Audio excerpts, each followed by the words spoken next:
Welcome to Property Quorum.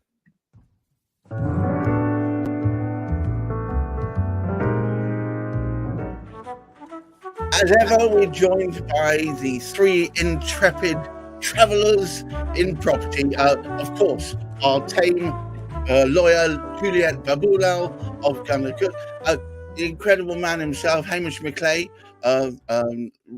lately kicked upstairs to become chairman. Oh, goodness gracious, I should salute. And of course, Chris Gilsenan of Route Home.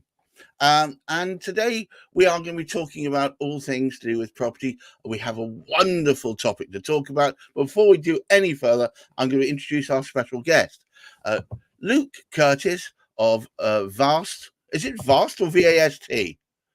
It's Vast, yeah. Vast. We just like to spell it. We just like to spell it with capitals. I just feel like it needs its own echo. Vast. Commercial, commercial finance. Today's topic is as intriguing as ever. How does political shenanigans shape the world of property? Basically, with all the nonsense that's going on at number 10 and everything and all the little players within that, how is that going to shake things up? And of course, as usual, I'm going to throw our stalwart Hamish under the bus and ask him the question. Hamish, how does all the mess at number 10 going to affect property? It's hard to tell. It's sort of amusing. I picked up on, I don't know what paper or what publication it was in, but there was a suggestion that somebody was highly critical of both the departed prime minister, because technically he's not a prime minister at the moment, and are apparently sort of oncoming sort of how in debates so far they haven't even discussed housing. Considering the serious damage which has been done to the property industry over the last sort of 5 years, I'm rather pleased in some ways they haven't mentioned it, because if they're keeping out of it, I think we're in a better position. We can actually, and I think really what we're trying to imply, and I mean, it's great that we've actually got Luke with us today to sort of reinforce this as well. Hopefully we'll get some ideas. But some people say, well, I'm not so sure that I should be doing anything. Why don't I wait until the outcome of this election? Well, no, it's not going to change. It's not going to change matters for quite some time to come. We have all sorts of holidays for politicians as well as once the parliament. What the heck is going to change with everything? If you hold your breath, you'll die.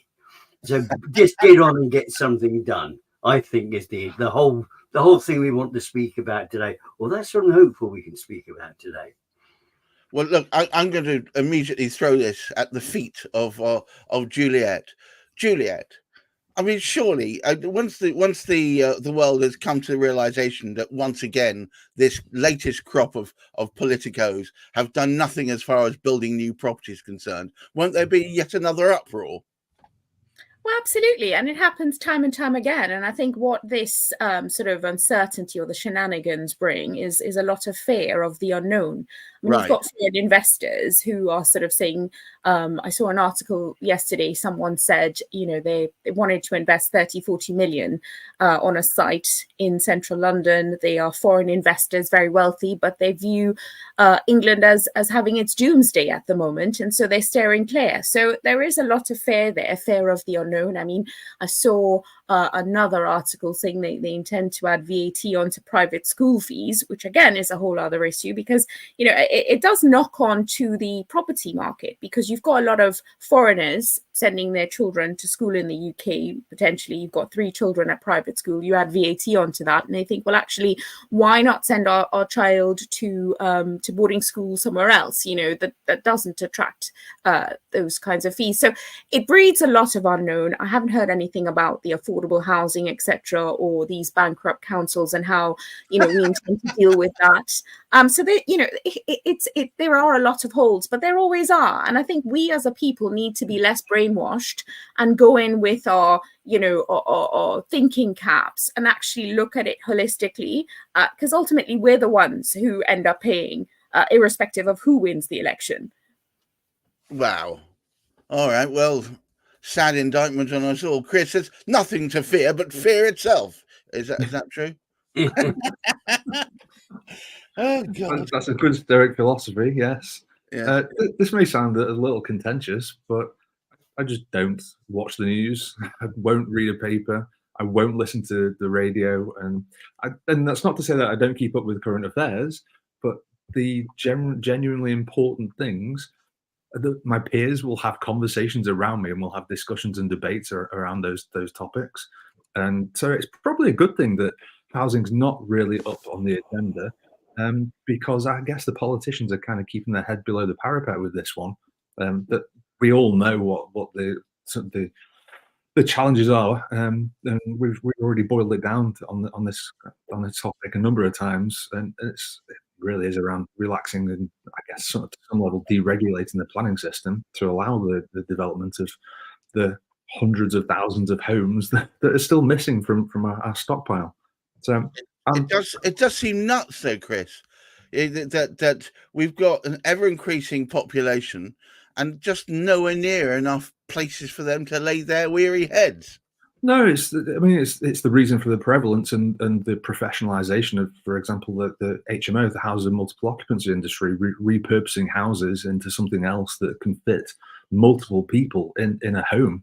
I think that's one of the big reasons, the lack of supply, that industry has taken off and professionalized to such a level now. Wow. Luke, a very warm welcome to you. Thank you. Now, given that we're on the cusp of getting Labour in power, or as I call them, Tory light, do you think that's going to make any difference to the provision of commercial finance? I think unlikely, if I'm honest with you. I think the policies between the two parties are both very similar. I think picking up on some of the previous points said before, I think the thing to look at when you're looking forward at the election to see like what sort of difference it makes is, essentially everybody's looking for some sort of stability. Now, it's probably fair to say that the current government hasn't done a lot to help the situation. So then your next question is the next government going to make that worse directly, or is anything going to happen, as a result of them coming to power, that's going to impact the economy that then has a less direct, i.e. not legislation based on housing, but maybe economic impact that could affect, investors and developers, that kind of thing. So I think from an economic point of view, there's so little difference between the parties. Labour have kind of already admitted really that there's no real money to spend, etc. Outside of who's in government, in terms of the wide or the broader economics, then you've got, inflation is lowering, not at the speed that we necessarily want, but it's lowering. And I think most people would agree that the general trajectory of that is going the right way, which then most people who are commentating on it are suggesting that the latter part of the year will bring lower interest rates. So yeah, but Chris and I have talked about this many times. Surely lowering interest rates just makes it even more of a mess. In what respect? Sorry. Well, in the fact that people who have got appreciating assets, they're no longer bloody appreciating. Well, I think it depends what that asset is. I think, given an example of a developer I was speaking to the other day, if we're talking about like the impact that could have on housing, and I'll just stick with like a property developer example. Sure, so they've held off for the last year from really doing anything. So they're a client of ours, and we've mostly been like refinancing things for them as they come off fixed rates, that kind of thing. But this year, they see it as an opportunity to get on and do something, because if they're purchasing the land now with whatever instrument they're using, a bridging loan, development finance, etc., and then you're looking at potentially sort of like 12 months to completion. From their point of view, the interest rates coming down at that point gives them a better chance of getting the GDVs that they want. Now, right. I'm not saying that we're solving a housing problem there. The planning issues that you've spoken about on previous programs, I think I'll perhaps touch on this separately. The next government are making the right noises about building more homes. There's no detail to that. So let's just assume that they're not going to do anything to actively make that worse. And you want the assumption of not doing any more violence to an already cooked pig. Is that what you're saying? Yeah. Then all you can really ask for then is a more benign environment for people to go ahead and actually build more homes, those that are in the business of doing that. And I think we're potentially moving towards an environment where that might be more attractive for for developers who actually want to be able to borrow the money and get a return on it. Wow. Juliet, are we desperately all praying that the next government doesn't actively do something to cook this goose any more than it's already cooked? Oh, absolutely. I think, we've dealt with a lot. We've dealt with Brexit, we've dealt with COVID, this election, we've dealt with the Truss administration, dare I say it. We've dealt with so many things. Truss and administration are an oxymoron, aren't they? And, the reality is I am seeing a lot of, as I've said before, people threading carefully. So there's a lot of refinances, there's a lot of restructuring, people threading carefully so that, if the rates changed, or if, for example, there were changes in terms of the pricing on their development, they would be able to deal with that. They have some sort of buffer to deal with that without having to declare themselves bankrupt or having to just say here to the bank, take the key, I can't continue with this development, repossess my property, sell it, voluntarily take it and sell it. So I'm seeing a lot of wise property investors and developers treading carefully. And I think that's all we can do, really. It sounds like we're back in the 1980s. Potential of people handing back keys. My goodness. Oh, Hamish, give us some light at the end of the tunnel. There isn't any. I mean, it's just gone dull here in Oxfordshire as well. But however, I do think what we're becoming more and more aware of, those who are actively looking to do things constructive can find constructive things to do. Those that are hiding are not going to find anything constructive to do because they're in hiding. And I think it's a matter of taking those particular sort of steps. It's quite interesting what Juliet was just sort of saying about restructuring. There's a lot of that's happened and it's having a significant impact. And I think this is probably one of the fundamental things which has happened over the last 5 years. Whereas there was an element of understanding prior to that, prior to the COVID, prior to sort of Brexit and all the rest of it. However, there are things that creep in and sneak up on us, like, for example, the cost of living has sort of crept up. And anything that sort of impacts on that just makes it sort of more and more difficult. And so people do need to be sort of quite canny. However, at the same time, we have, although there's a desperate shortage of housing, and the likes of what sort of Chris does and sort of the significant sort of help that's given to people, additional places for people to live, which the government, as we've actually sort of found, they haven't been able to sort of maintain any momentum in that. No government, well, it's a bit hard to say because we're speaking about the best part of 15 years, aren't we? What did the Labour government do sort of prior to that? But we need to go back to the 60s. And it was only in the 60s we last actually built in excess of 3,000 properties in any 1 year. That's and crazy. That's been the sort of target, and it hasn't been, we haven't managed it in 50 years. So what the heck? So it's really a matter of, I do think there is stock available. People have put it on the market and suggested they're going to be selling it. They're possibly looking to see what's happening with the prices. But there's much out there for canny people, for canny people to either look forward or do that restructuring and build a solid base for themselves. And I think that's really what's happening at the moment. I mean, I did mention this once before, going back quite a few episodes.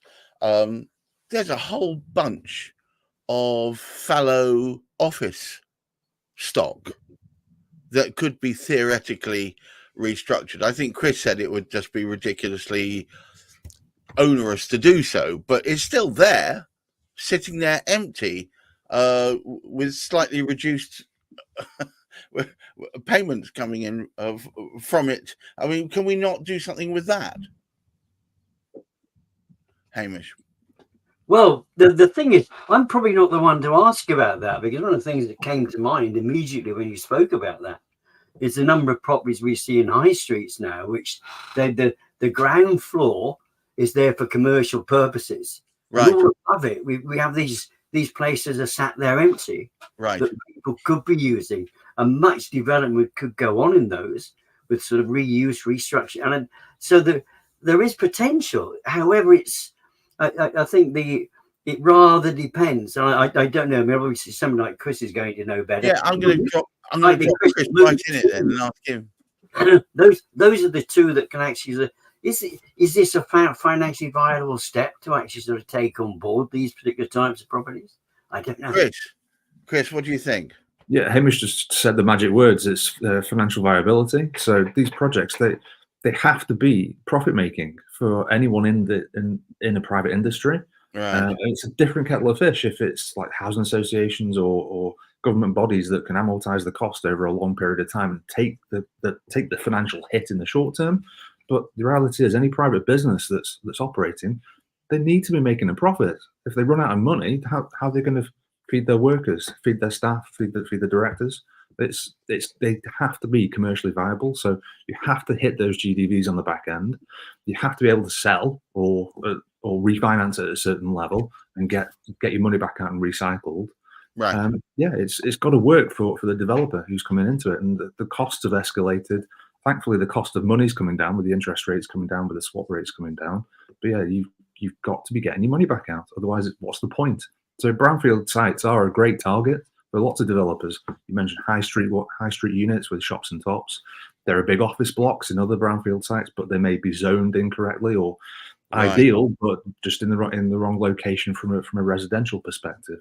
But there are definitely lots of exits. Yeah. Well, look, I tell you what, it's as ever quite a rip-roaring ride we've had here today. Hamish, I'm going to leave it as ever for you to say the final words before I wrap up.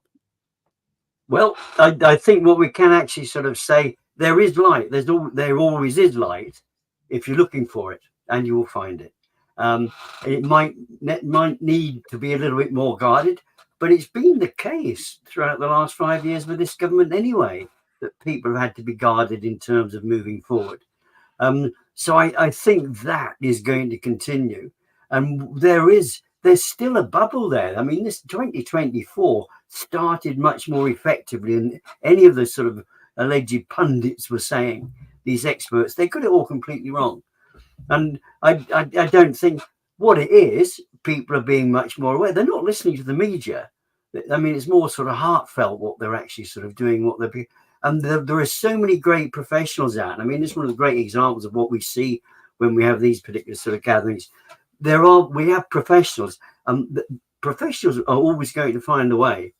And whilst I think the bigger, the massive, great developments, many of these particular sort of things, they are forever struggling one way or another. However, those people are out there looking, wanting to get on, wanting to do things, wanting to help the social housing thing, like Chris and so many others like him in this business are trying to do. Luke's going to find a way of financing them, and Juliet's going to find a way of getting everything together to make sure that there isn't risk for people. So the people are there. It's just a matter of doing it. There you go. You see, with that, thank you very much. I thought we were all lost there for a second, but of course, Hamish, as usual, has found the chink of light. As I always say, if there's light coming at the end of the tunnel, let's try and make sure it's not an oncoming train. It just leaves me to thank my usual guests, Chris Gilsenan of Route Home, Juliet Baboolal of gunnercooke, Hamish McLay of Search Convey, and our special guest today, Luke Curtis. A very warm thank you very much for You're very welcome. Thank you for having me. Oh, it was an absolute pleasure. All I can say to one and all is, my goodness, change is afoot. Goodness knows, it may be just a sign of change, but at least change is afoot. Watch this space. More to come. As usual, shameless plug, we're here every week at 10 o'clock on Thursday. Don't forget, of course, Chris and I will be bashing our brains out with whatever's been irritating Chris about what he gets faced with on a weekly and daily basis. And of course, and on Friday we have Property Matters with Hamish McLay, talking about all things search. And I believe, forgive me, Hamish, for perhaps jumping the gun, there's stuff afoot. Hamish and I are hatching another Machiavellian plan to talk still further on Wednesdays, which is going to be talking perhaps more about search, but specifically to members of his illustrious organization. More on that later. I think Hamish will be producing another amazing a note on LinkedIn about that very soon. But until next week, I wish you all a very successful rest of the week. Only got a day to go, my goodness. And of course, great mental health. Until next week, I salute you all. Bye-bye now.